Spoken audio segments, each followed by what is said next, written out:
I decided to make a surprise visit to our beach house. The new caretaker blocked the gate and laughed when I introduced myself. "Ma'am, stop lying. The boss's wife is inside with him right now." He pointed to the garden, and I finally realized who it was. That's when I smiled, adjusted my sunglasses, and decided to play along. "I'm glad to have you here. Follow my story until the end and comment the city you're watching from, so I can see how far my story has reached." I had been looking forward to this surprise visit to our beach house for weeks. After 38 years of marriage, Spencer and I had developed a comfortable routine, but lately, something felt different about him. Distant, secretive, always checking his phone, taking calls in another room, claiming work emergencies that seemed to happen more and more frequently. At 64, I wasn't naive about the realities of long marriages. I had friends whose husbands had wandered, and I had always prided myself on knowing Spencer better than anyone. We had built something solid together, weathered storms that would have broken weaker couples. But these past few months, an uncomfortable feeling had been growing in the pit of my stomach, a whisper I kept trying to silence. So when Spencer announced another last-minute business trip to Seattle, something inside me snapped. Instead of my usual understanding nod, I decided to drive down to our beach house in Carmel. Maybe I needed some time alone, some ocean air to clear my head. Or maybe, deep down, I already suspected what I might find. The 3-hour drive from San Francisco gave me time to think, to watch the coastline unfold and remember happier times. Spencer and I had bought the beach house 15 years ago, back when his architectural firm was thriving and my interior design business was taking off. It had been our sanctuary, our weekend escape from the city's demands. The house sat on a bluff overlooking the Pacific, a sprawling modern structure that Spencer had designed himself. Floor-to-ceiling windows, clean lines, a deck that seemed to float above the waves. I had chosen every piece of furniture, every fabric, every detail that made it feel like home. It was ours in a way that our city house, inherited from Spencer's family, never quite was. As I turned onto the private drive that led to our property, I felt that familiar surge of peace that came with arriving at the beach house.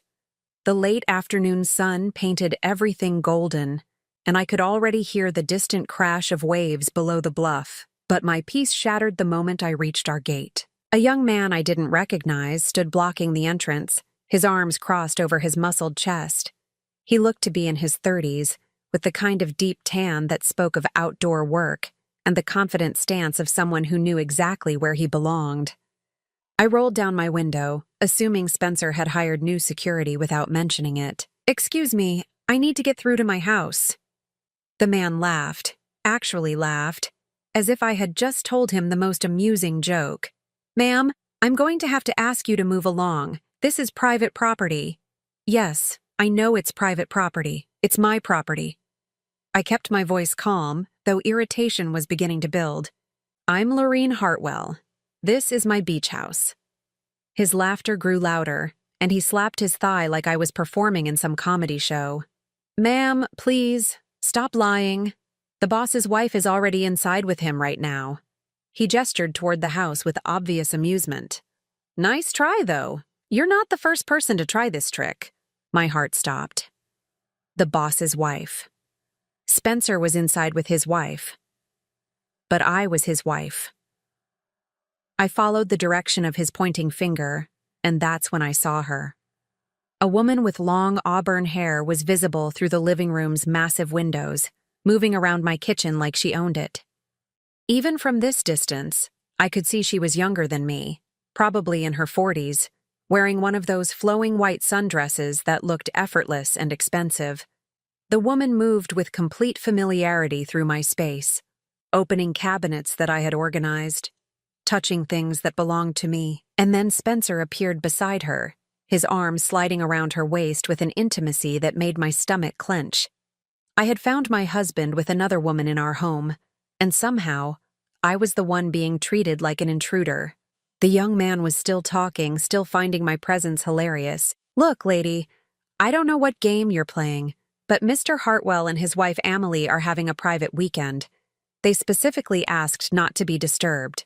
"Amelie, Even her name sounded young and fresh and nothing like Lorene. Something shifted inside me in that moment. The shock, the hurt, the humiliation, it all crystallized into something else. Something sharper. I looked at this young man who was so confident in his knowledge of who belonged in my house, who was so amused by what he saw as my desperate lie, and I made a decision. "Oh my goodness," I said, letting embarrassment color my voice. "I'm so sorry. You're absolutely right." I fumbled in my purse, buying time to think. "I'm actually looking for work. I heard Mrs. Hartwell might need help with the house, and I thought I'd stop by. I guess I got confused about which house was which." The man's demeanor changed immediately. The mockery faded, replaced by something approaching sympathy. "Oh, well, that's different. I'm Darius, by the way. I'm the new caretaker here." He extended his hand through my car window. "What kind of work are you looking for?" "Housekeeping, cooking, general help," I said, the lie flowing more easily than I expected. "I have excellent references. I've been working for wealthy families in the area for years." Darius nodded thoughtfully. "You know what? They might actually need someone. Mrs. Hartwell was just saying how much work it is to maintain a place this size." He glanced back at the house. "Why don't you come back tomorrow morning? I'll mention it to them tonight." "That would be wonderful," I said, already planning my return. "What time would be good?" "Come around 9. They usually have breakfast on the deck, and Mrs. Hartwell likes to plan her day early." Mrs. Hartwell. This woman was living my life, sleeping in my bed, eating breakfast on my deck, and everyone around her was calling her by my name. I thanked Darius and drove away, my hands shaking on the steering wheel. I made it about a mile down the coastal highway before I had to pull over. The reality of what I had just discovered hit me like a physical blow, and I found myself gripping the steering wheel and sobbing. Spencer wasn't just having an affair. He was living a completely different life. One where I didn't exist at all. This woman, Amelie, wasn't just visiting our beach house. She was inhabiting it, claiming it, being treated as if she belonged there more than I did. But as the tears subsided and the sun began to set over the Pacific, I realized something else. I had been handed an opportunity. Tomorrow, I would walk into my own house as a stranger. I would see exactly what my husband's real life looked like when he thought I wasn't watching, and then I would decide what to do about it. The drive back to the city passed in a blur of planning. I would need to look different tomorrow, dress down, maybe change my hair. I would need a story, references, a background that would hold up under casual scrutiny. Most importantly, I would need to prepare myself for whatever I might discover. Because something told me that what I had seen today was just the beginning. I barely slept that night. Every time I closed my eyes, I saw Amelie moving through my kitchen, Spencer's arm around her waist, Darius laughing at me like I was some delusional stranger. By 5 a.m, I gave up on sleep and started preparing for what might be the most important performance of my life. I had spent hours the night before creating my disguise. Nothing dramatic. I wasn't trying to fool Spencer. Just his new life. I pulled my shoulder-length silver hair back into a simple bun, chose my most conservative clothes, and put on the kind of sensible shoes I hadn't worn in years. In the mirror, I looked like exactly what I was pretending to be. A woman who needed work and was grateful for any opportunity. The drive back to Carmel felt surreal. I was returning to my own home as an applicant for a job in my own house. The irony would have been funny if it wasn't so devastating. Darius was waiting at the gate when I arrived at exactly 9 o'clock. He greeted me with a friendly wave and walked me up to the front door, the same door I had walked through hundreds of times, usually loaded down with groceries or weekend bags or flowers from our city garden. "Mrs. Hartwell is having her coffee on the deck," Darius said as we approached the house. "She's really excited to meet you. I told her you had great experience with families like theirs." Families like theirs. In my own house. The interior of the beach house looked different somehow, though I couldn't immediately pinpoint why. Small changes, subtle shifts that spoke of another woman's presence, a different arrangement of pillows on the sofa I had chosen, books I didn't recognize on the coffee table, a vase of lilies where I always kept roses. but it was more than the physical changes. There was an energy in the house that felt foreign to me, as if the very walls had forgotten who their real owner was. Darius led me through the living room toward the deck, and I caught my breath. Through the sliding glass doors, I could see them clearly for the first time. Spencer sat at our outdoor dining table, reading what looked like architectural plans. He wore the navy polo shirt I had bought him for his birthday last year, and his gray hair was tousled in that way that meant he had just woken up. He looked relaxed, content, completely at ease, and beside him sat Amelie. Up close, she was even more striking than I had realized. She looked to be in her early 40s, with that kind of effortless beauty that didn't require much makeup or elaborate styling. Her auburn hair caught the morning light, and she moved with the kind of confidence that comes from knowing you're exactly where you belong. She was wearing one of my silk robes. The sight of it hit me like a physical blow. That robe had been an anniversary gift from Spencer 3 years ago, bought during a trip to Italy. I had treasures it, worn it on special mornings, lazy Sunday breakfasts, quiet evenings when we wanted to feel elegant even in our private moments. Now this woman was wearing it like it had always been hers. "Mrs. Hartwell," Darius called out as we stepped onto the deck. "This is the woman I mentioned. She's looking for housekeeping work." Amelie looked up with a brilliant smile that seemed genuinely warm. "How wonderful! Please sit down. Would you like some coffee?" I sat at my own patio table, looking at my own view of the Pacific, being offered coffee by a woman wearing my robe in my house. "That would be lovely, thank you." Spencer glanced up briefly from his plans, gave me the kind of polite nod he might offer any service person, and returned to his work. No recognition, no concern. I was completely invisible to him, just part of the background of his new life. "I'm Amelie," the woman said, pouring coffee from the pot I had bought at a pottery shop in Mendocino. "And this is my husband, Spencer." Her voice carried a slight southern accent that made everything sound musical. "Darius tells me you have experience with houses like this one." "My husband." She said it so naturally, with such casual ownership, that I almost corrected her before catching myself. "Yes, ma'am. I've been working for families in Carmel and Monterey for about 20 years. The lie came easily now. I specialize in maintaining luxury properties, especially ones with ocean exposure. The salt air can be tough on furnishings and fixtures. I should know. I had spent 15 years learning how to protect this house from the elements." Amelie nodded enthusiastically. "That's exactly what we need. This house requires so much attention, and I want everything to be perfect." She gestured around the deck with obvious pride. "Spencer designed it himself, you know. He's an architect." "I know," I wanted to say.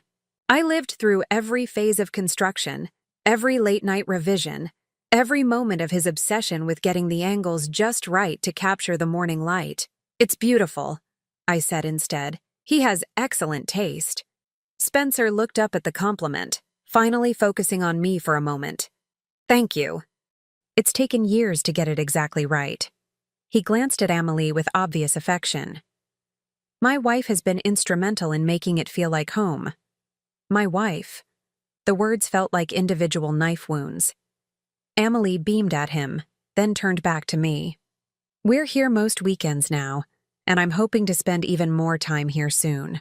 Spencer's business is doing so well that he might be able to work remotely more often." I almost laughed at the absurdity.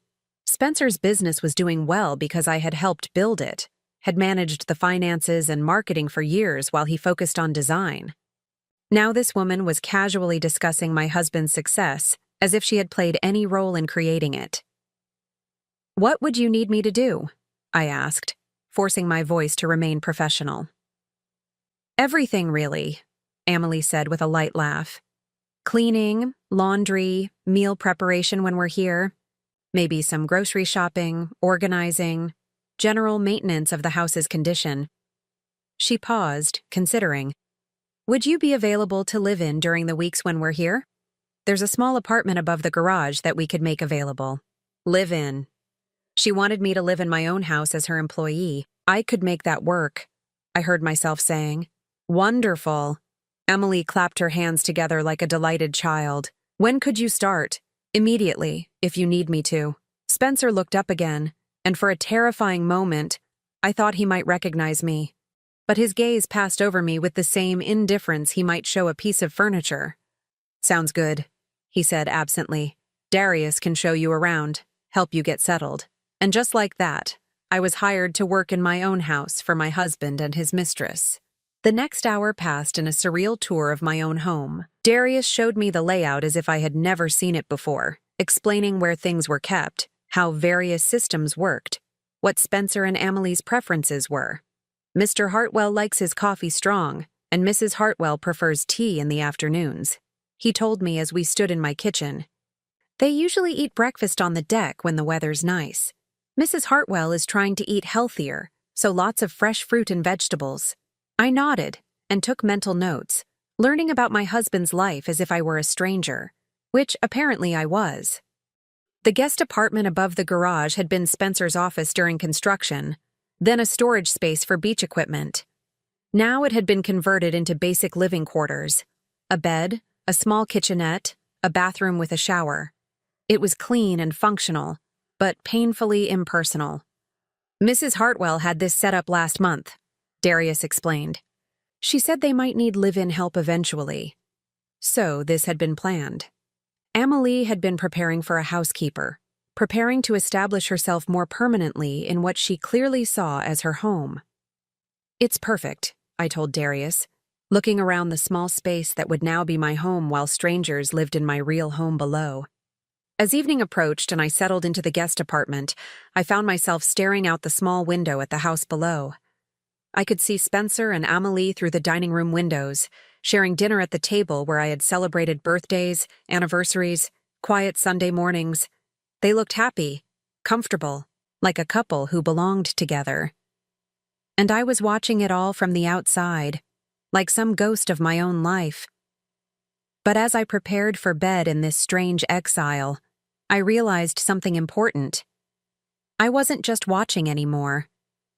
I was inside their world now, invisible, but present. I would see everything, hear everything, learn exactly what my husband's real life looked like. Tomorrow, I would start cleaning my own house for another woman. I would wash my husband's clothes for him to wear on dates with his mistress.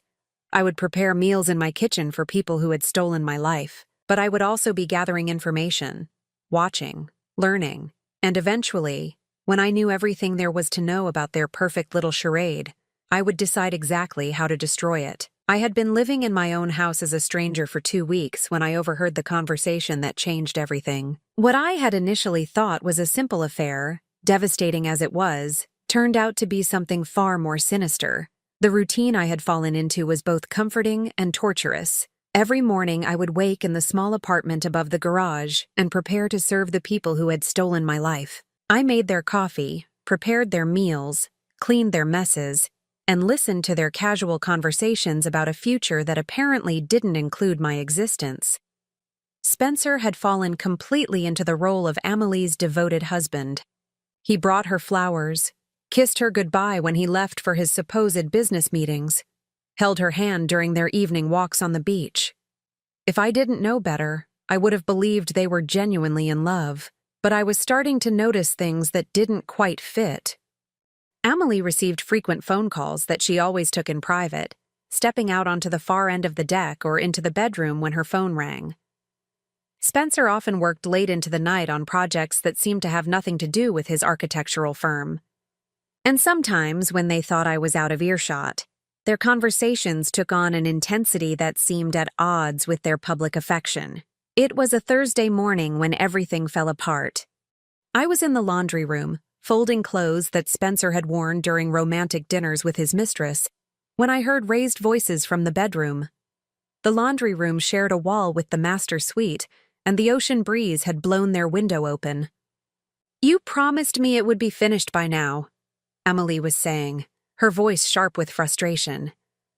"I've been playing house for months, Spencer. Months." "These things take time," Spencer replied, but there was tension in his voice I had rarely heard before. "We have to be careful. One mistake and everything falls apart. I'm tired of being careful. I'm tired of pretending to be the loving wife for your little shows. When is she going to be completely out of the picture? My hands stilled on the shirt I was folding. They were talking about me. Soon, Spencer said. The papers are almost ready. Once they're filed, Lorene will be legally declared dead, and we can move forward with everything. The shirt slipped from my hands. Legally declared dead. They weren't just planning to divorce me or steal my assets. They were planning to erase me from existence entirely. How much longer? Emily pressed, because I'm getting real tired of this charade. Living in her house, wearing her clothes, pretending to be grateful for her furniture and her decorations. It's creepy, Spencer. Just a few more weeks, Spencer said. The life insurance money will come through once the death certificate is processed. Then we can sell this place, sell the city house, liquidate everything. We'll have more than enough to start fresh somewhere else. Life insurance money. They had taken out a policy on my life and were planning to collect it. And you're sure about the boat? Emily asked. No one will ever find it? The boat went down in international waters during that storm 3 months ago, Spencer said matter-of-factly. Tragic accident. Lorene always was a terrible sailor, never should have gone out alone. By the time anyone realizes she's missing, there won't be anything left to find. I gripped the edge of the laundry table to keep from falling. 3 months ago. The weekend Spencer had told me he needed to go to a conference in Los Angeles. The weekend I had planned to surprise him at the beach house but changed my mind at the last minute because of a terrible headache. They had been planning this for months. They had expected me to be dead already. I still think we should have just done it clean, Amelie was saying. Made it look like an accident here at the house. All this elaborate planning with boats and storms. This way is safer, Spencer interrupted. No investigation, no questions about who might have wanted to hurt her. Just a middle-aged woman who made a bad decision to go sailing alone. And if someone gets suspicious? If they start asking questions about where she is? Who's going to ask? Spencer's voice was cold, matter-of-fact. Lorene doesn't have any close friends. Her sister lives in Europe and they barely talk. Her business associates will assume she's taking time off after the tragedy. By the time anyone thinks to look for her, we'll be long gone. I realized with horror that he was right. In the past few years, I had let most of my friendships fade, focused so completely on our marriage and my work that I had isolated myself without realizing it. Spencer had encouraged that isolation, I now understood, had praised me for being so dedicated, so focused on our life together. He had been preparing for this for years. What about the housekeeper? Emily asked, and my blood turned to ice. She's been here every day. What if she starts asking questions? What questions could she possibly ask? Spencer laughed, and the sound made my skin crawl. She's a domestic worker, Emily. She cleans and cooks and minds her own business. Besides, once we're gone, she'll just find another job. People like that don't get involved in their employers' personal lives. People like that. As if I were some subhuman species incapable of curiosity or concern. I suppose, Emily said, though she sounded unconvinced. But I don't like having her around. She's always watching, always listening. Sometimes I catch her looking at things like she recognizes them. You're being paranoid, Spencer said. She's probably just admiring the house. These people dream of living in places like this. These people. I had shared a bed with this man for 38 years, and he spoke about working-class people like they were a different species. Maybe, Emily said, but I'll be glad when we can get rid of her. Soon, Spencer promised. Once the insurance money comes through and we're ready to leave, we'll pay her off and send her away. She'll never know what happened here. Their voices grew quieter, moving away from the window, and I realized they were probably embracing, comforting each other after their planning session about my murder. I stood in that laundry room, surrounded by the domestic detritus of their fake life, and tried to process what I had just learned. This wasn't just an affair. This wasn't even just about stealing my assets. They had planned to kill me, to make it look like an accident, and to walk away with everything I had worked for. The only reason I was still alive was because I had gotten a headache 3 months ago. My hands were shaking so badly I could barely fold the remaining clothes. I needed to get out of the house, needed to think, needed to figure out what to do with this information. But as I gathered the laundry and prepared to leave the room, I heard Spencer's voice again, closer to the window. "Did you remember to call Marcus about the boat disposal?" he was asking. "Already done," Emily replied. "He'll have it completely dismantled by the end of the week. No evidence it ever existed." Marcus. They had accomplices. This wasn't just Spencer and Emily acting alone. They had help. Professionals who knew how to make evidence disappear. And the documentation for her final sailing trip? Perfect. Credit card receipts for fuel, marina records, even a witness who saw a woman matching Lorraine's description leaving the harbor alone that morning. Emily's voice held a note of pride. If anyone ever investigates, they'll find a clear trail leading to a tragic accident. They had created an entire false history of my final days. Somewhere in their files were documents showing that I had rented a boat, bought fuel, sailed out into dangerous waters during a storm. Someone had been paid to lie about seeing me that day. "You've thought of everything," Spencer said with obvious admiration. "I learned from the best," Emily replied, and there was something in her tone that made me pause. "Rebecca was different," Spencer said quietly. "That was messier." Rebecca. Who was Rebecca? At least with Rebecca, we didn't have to wait months for the insurance investigation, Emily said. Car accidents are so much simpler to stage. Car accidents, insurance investigations. They had done this before. Rebecca was impatient, Spencer said. She wanted to move too fast, take too many risks. You're smarter than that. I gripped the door frame, my legs suddenly weak. Spencer wasn't just planning to kill me. He was a serial killer, a man who seduced women, married them, then murdered them for their money. And Amelie wasn't his latest victim. She was his partner. How many others? I whispered to myself, then realized with terror that I had spoken aloud. But they were moving away from the window again, their voices fading as they went deeper into the bedroom. I didn't think they had heard me, but I couldn't be sure. I finished my tasks on autopilot, my mind racing with the implications of what I had discovered. Spencer wasn't just my cheating husband. He was a calculating murderer who had been planning my death for months, maybe years. And I was trapped in my own house with him, disguised as a servant, completely at his mercy if he ever realized who I was. That evening, as I served them dinner on the deck, I watched their faces in the candlelight and saw them clearly for the first time.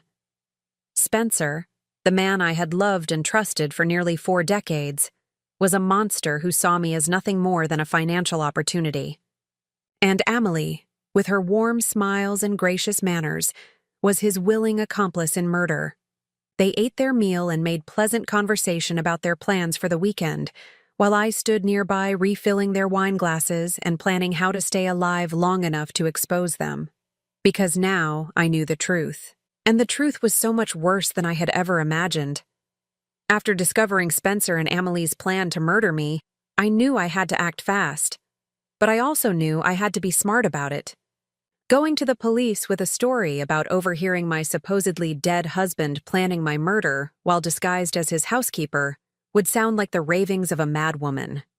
I needed proof. Hard evidence that would be impossible to dismiss or explain away. The next morning, I began my investigation in earnest. While Spencer was in the shower and Amelie took her usual morning walk on the beach, I slipped into their bedroom and searched through Spencer's briefcase. My hands shook as I rifled through architectural plans and business documents, looking for anything that might connect him to insurance fraud or the mysterious Rebecca they had mentioned. What I found was worse than I had imagined. Buried beneath legitimate architectural contracts was a manila folder labeled Personal Insurance Matters. Inside were life insurance policies, not just mine, but 3 others. Rebecca Martinez, age 42, Diane Thornfield, age 51, Susan Walsh, age 48. 3 women, all around middle age, all with substantial life insurance policies listing Spencer as the beneficiary. And according to the dates on the death certificates also tucked into the folder, all 3 had died within the past 8 years. Rebecca Martinez had died in a car accident in Oregon 5 years ago. Diane Thornfield had drowned in a sailing accident off the coast of Santa Barbara 3 years ago.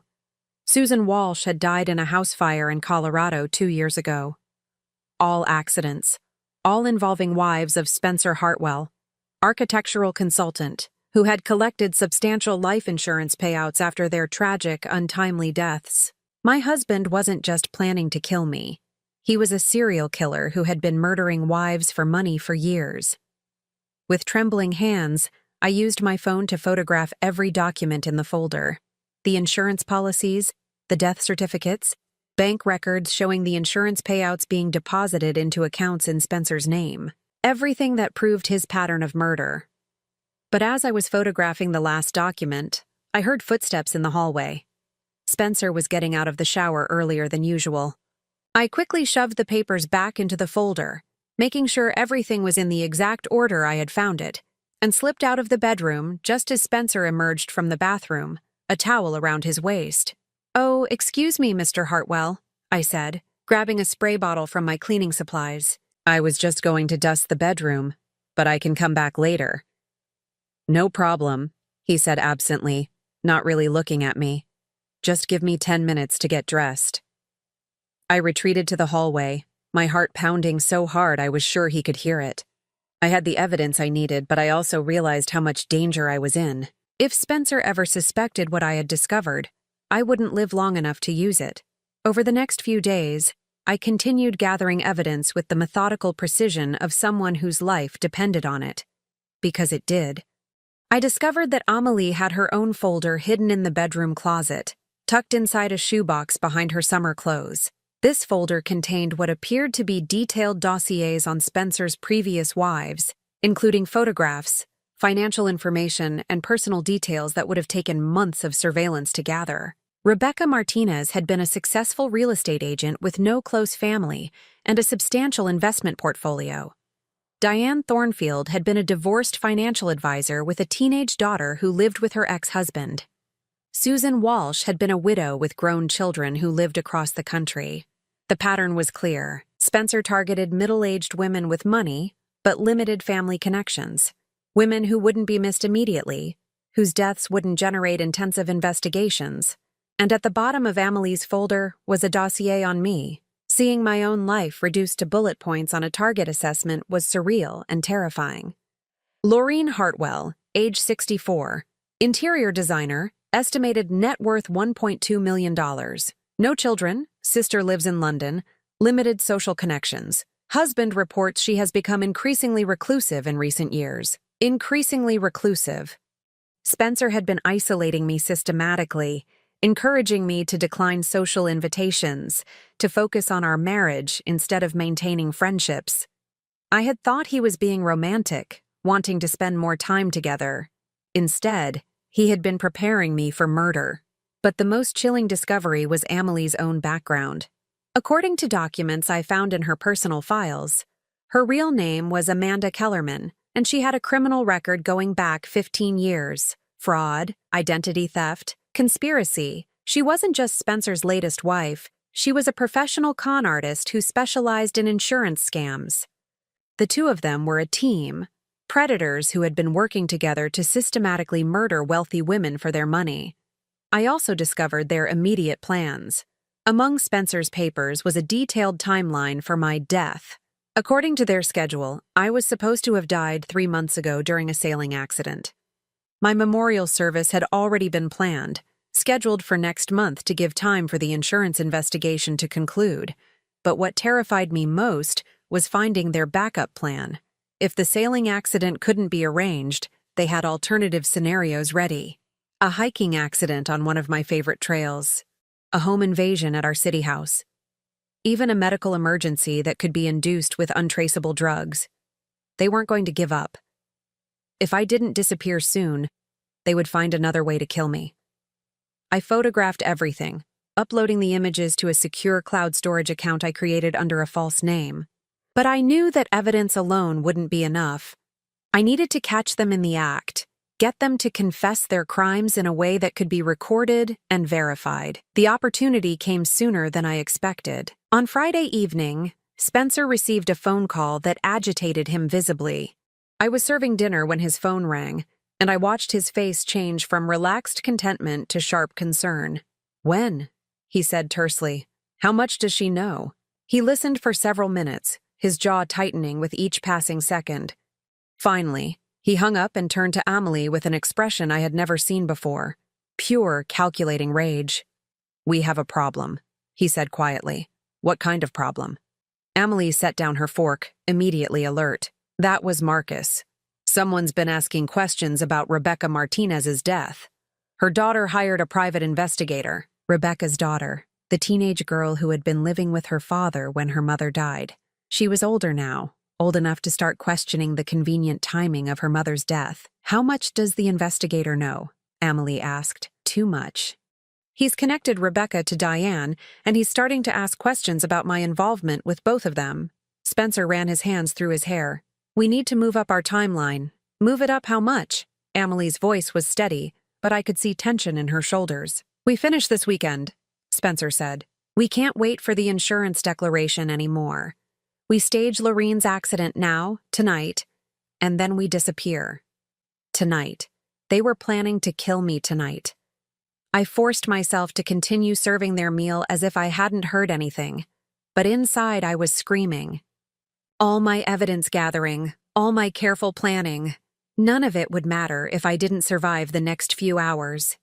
"What about the housekeeper?" Amelie glanced in my direction. "We'll have to include her," Spencer said matter-of-factly. "Make it look like they were both in the wrong place at the wrong time. Home invasion gone wrong, maybe. Or a gas leak explosion. Include her." He was planning to kill me twice, once as Lorene Hartwell, his wife, and once as Margaret Chen, the housekeeper who had been unfortunate enough to witness something she shouldn't have. I finished serving their dinner and retreated to the kitchen, my mind racing.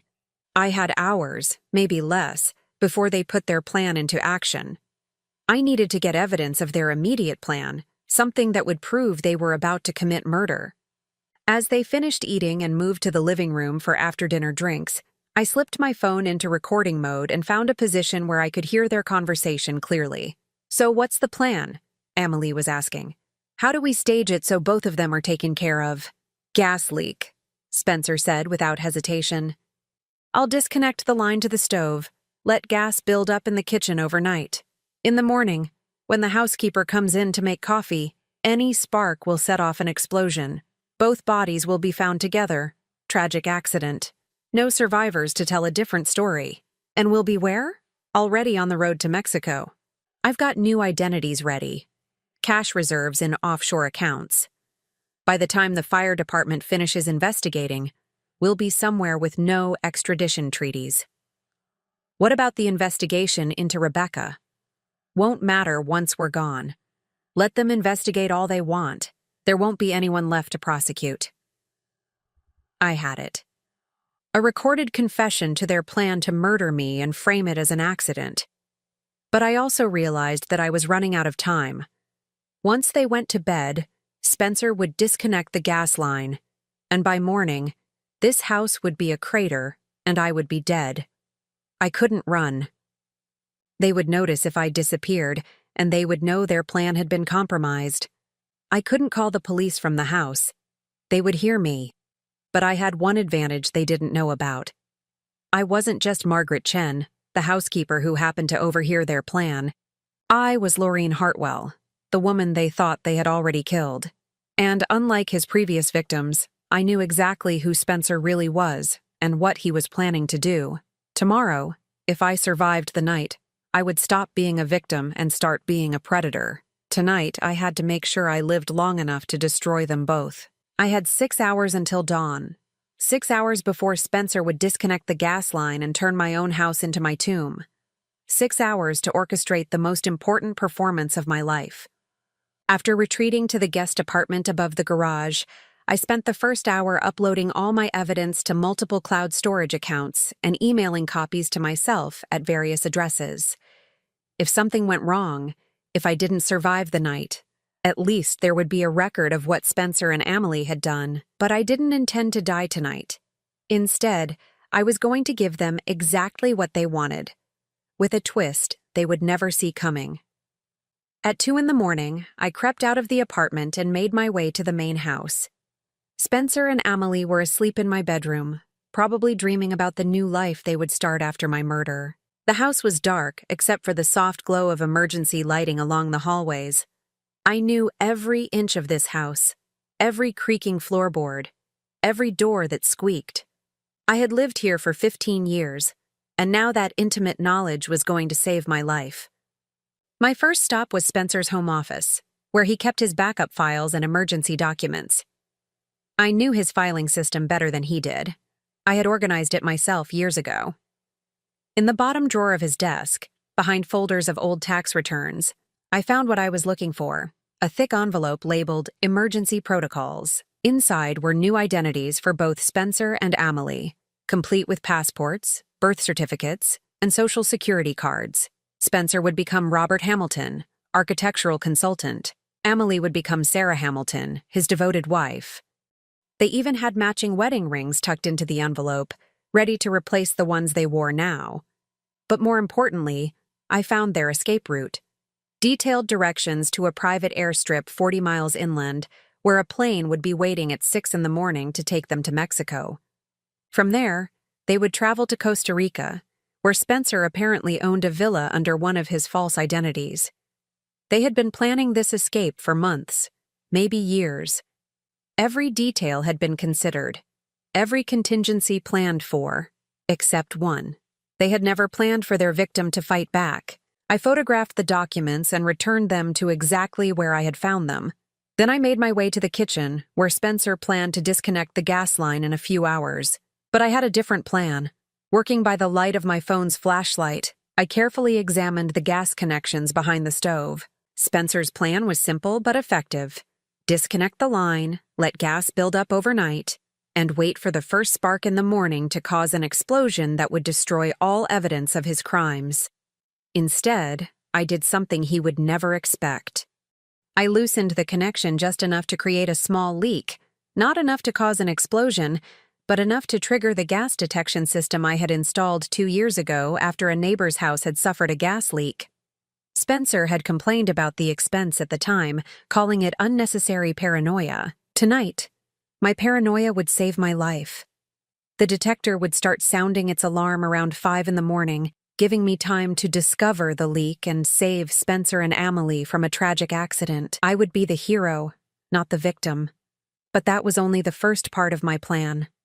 Next, I made my way to Spencer's car, parked in the circular driveway.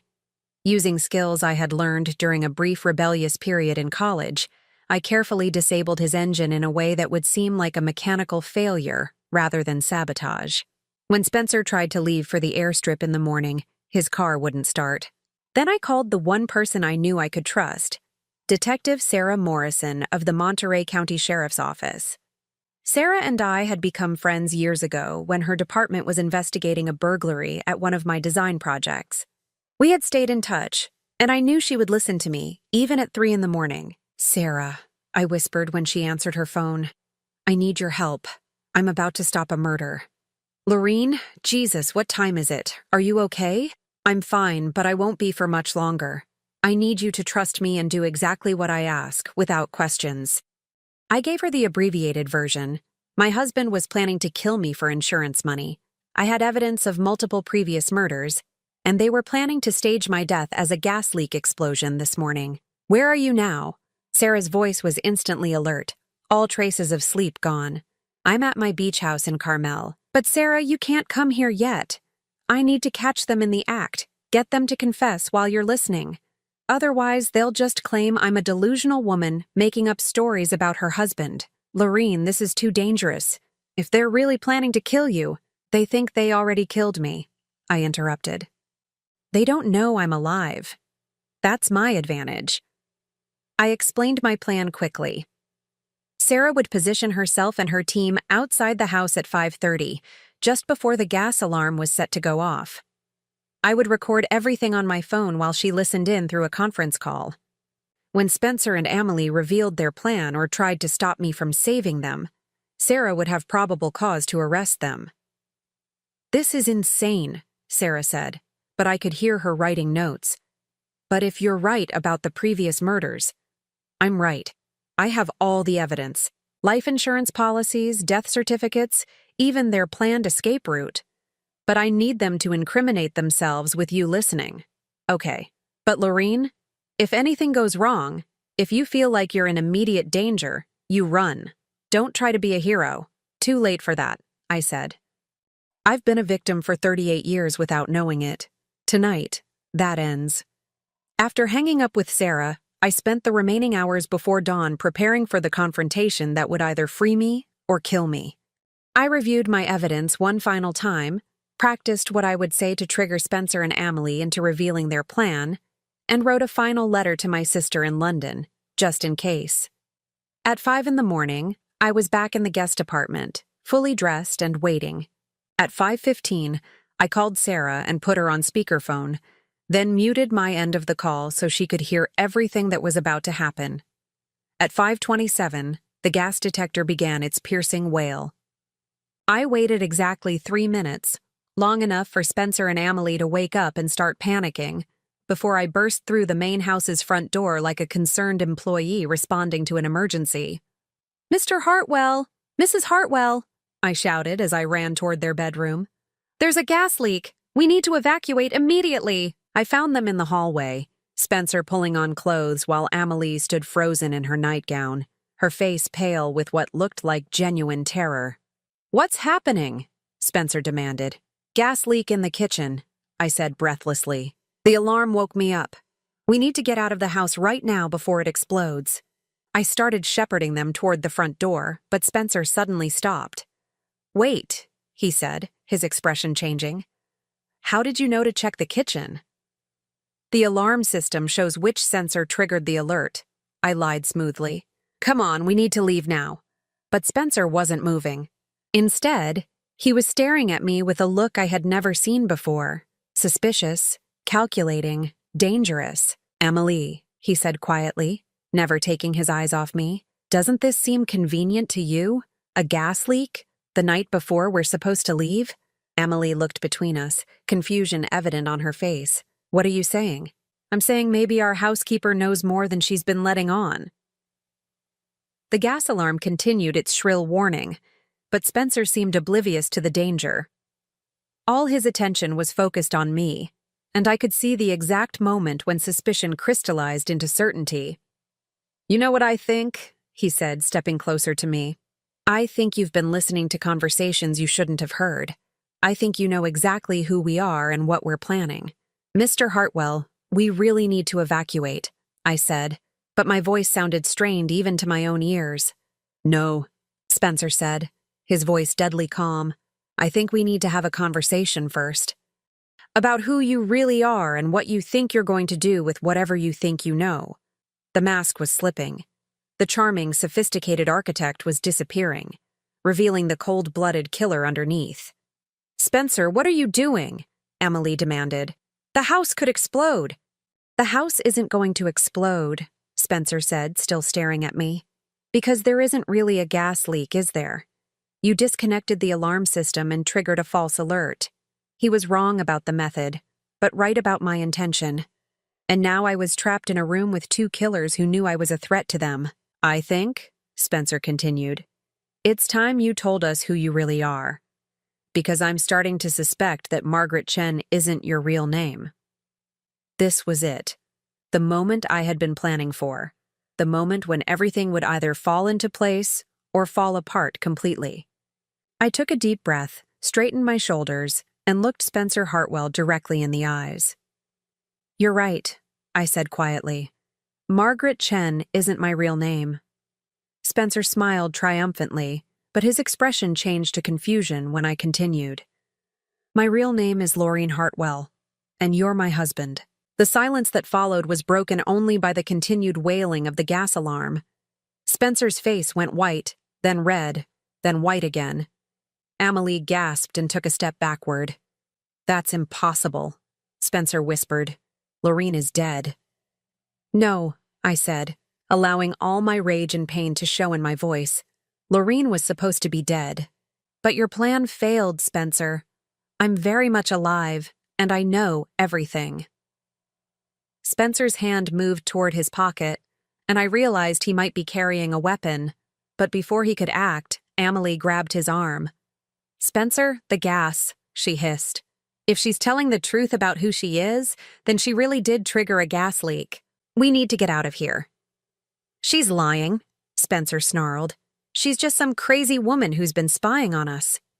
"Really?" I said. "Then how do I know about Rebecca Martinez? How do I know about Diane Thornfield and Susan Walsh?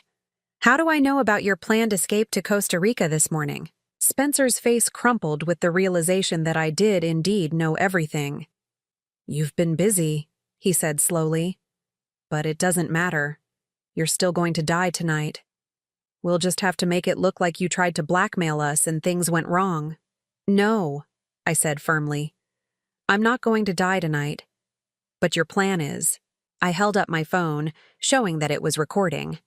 "Everything you've said in the past 10 minutes has been recorded and transmitted to Detective Sarah Morrison of the Monterey County Sheriff's Office. She and her team are positioned outside this house right now, waiting for my signal." Spencer lunged for my phone, but I was ready for him. I dodged backward, and he stumbled into the wall. "Sarah," I called out to my phone. "Now would be good." Within seconds, I could hear car doors slamming outside, followed by heavy footsteps on the front porch. "Monterey County Sheriff's Office, open the door." Spencer looked around wildly, like a trapped animal seeking escape. Amelie had sunk to the floor, her hands over her face. "It's over," I told them both. "All of it. Rebecca, Diane, Susan, they're all going to get justice now."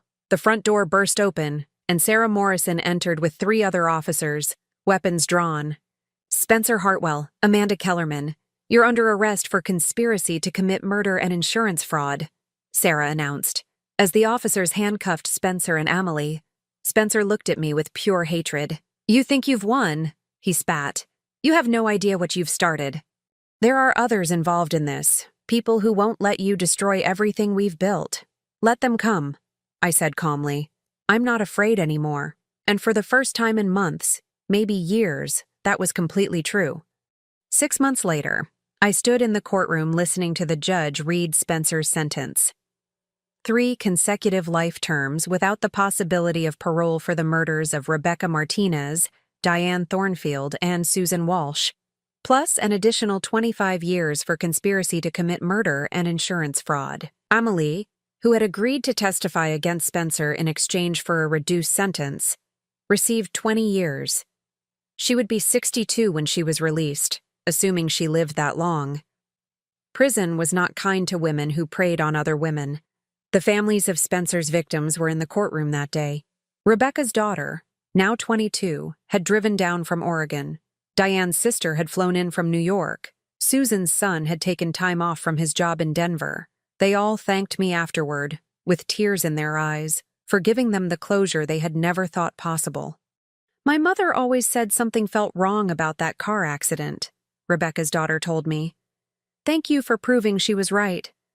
I accepted their gratitude, but I knew the truth. I hadn't set out to get justice for those women. I had stumbled into it while trying to save my own life.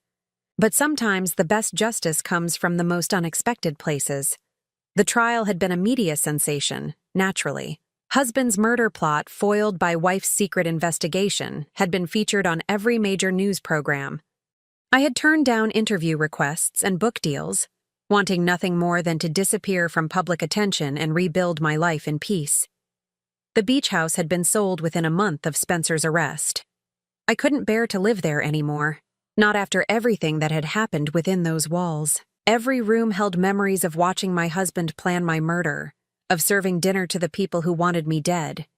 Instead, I had bought a small cottage in Mendocino, overlooking the ocean but far from the scene of my near destruction. It was simpler than the beach house, more authentic somehow.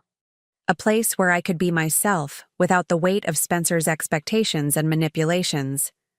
I had also changed my name legally, not to something completely different, but to Laureen Margaret Hartwell, incorporating the identity I had assumed during those terrifying weeks as a housekeeper in my own home. Margaret Chen had been brave in a way that Laureen Hartwell had never been. She had fought back, taken risks, refused to be a victim.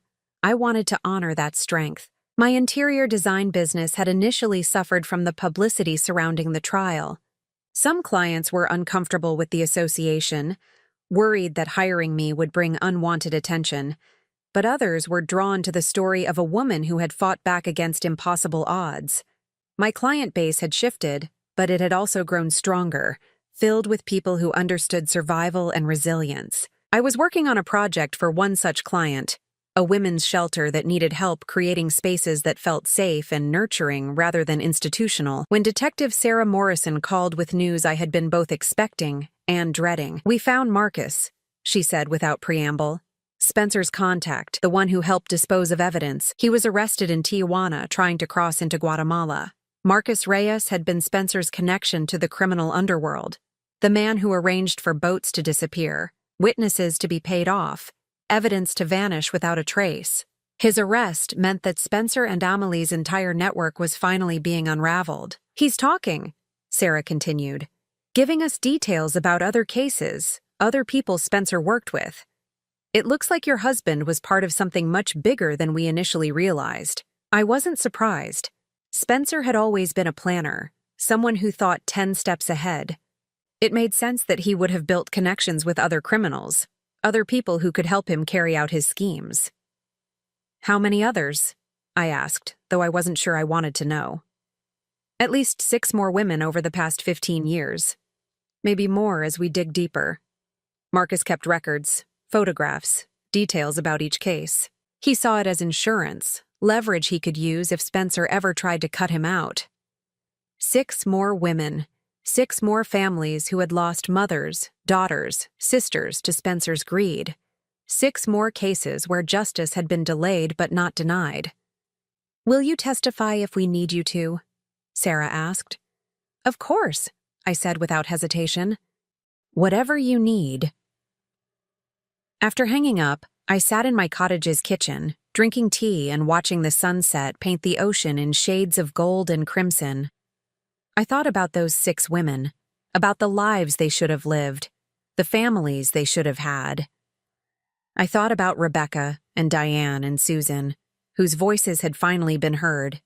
And I thought about the woman I had been before that day at the beach house, the woman who had trusted completely, who had never questioned Spencer's late-night phone calls or sudden business trips or gradual isolation of her from friends and family. That woman was gone, as surely as if Spencer had succeeded in his plan to kill her. In her place was someone harder, more suspicious, but also more alive. Someone who knew that survival sometimes required deception, that love could be a weapon, and that the people who claimed to protect you were sometimes the ones you needed protection from. The cottage felt peaceful in the gathering dusk. I had furnished it myself, choosing pieces that reflected my own taste rather than what would impress others. Nothing matched perfectly, but everything belonged.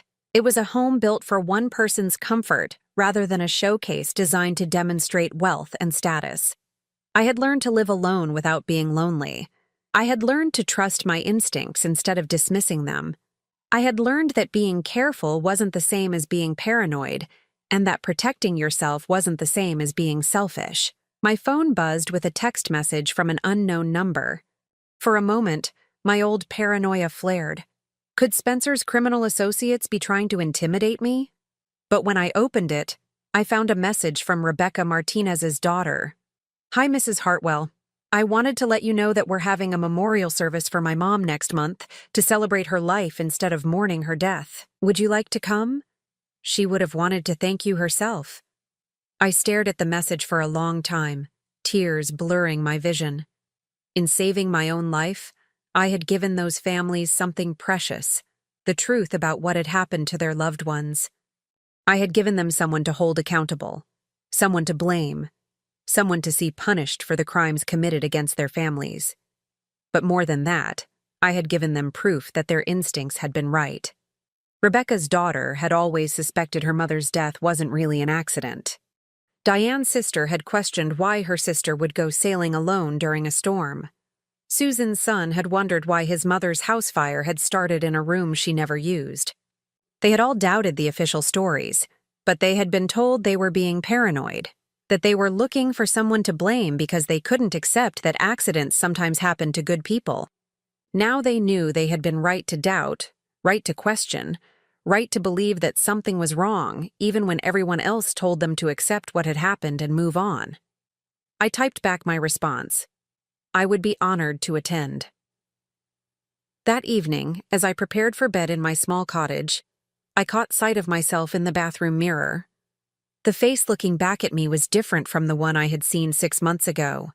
Older, yes, but also stronger, more defined. The soft, accommodating features I had worn for so many years had been replaced by something sharper, more determined. I looked like a woman who had survived something terrible and come out stronger on the other side. I looked like someone Spencer Hartwell would never have been able to manipulate or control. I looked like someone who would never again mistake isolation for love, or control for protection, or manipulation for care. I looked like myself, finally and completely myself, for the first time in 38 years. Outside my bedroom window, I could hear the ocean waves rolling against the shore, endless and rhythmic and peaceful. The sound that had once been the backdrop to my planned murder was now the soundtrack to my freedom. Spencer was in prison, where he would die. Amelie was in prison, paying for her role in the deaths of innocent women. Marcus and the other members of their criminal network were being hunted down and arrested one by one. And I was here, in my own home, living my own life, free from the fear and manipulation that had defined my existence for so long. Tomorrow, I would continue building my new life. I would work on projects that mattered, spend time with people who valued me for who I really was, and make decisions based on my own needs and desires rather than someone else's expectations. Tomorrow, I would continue being Laureen Margaret Hartwell, survivor and fighter, the woman who had refused to let evil win. But tonight, for the first time and longer than I could remember, I would sleep peacefully, knowing that I was safe, that I was free, and that I had won. The game was over, and I was the only one left standing. Now I'm curious about you who listened to my story. What would you do if you were in my place? Have you ever been through something similar? Comment below. And meanwhile, I'm leaving on the final screen 2 other stories that are channel favorites, and they will definitely surprise you. Thank you for watching until here.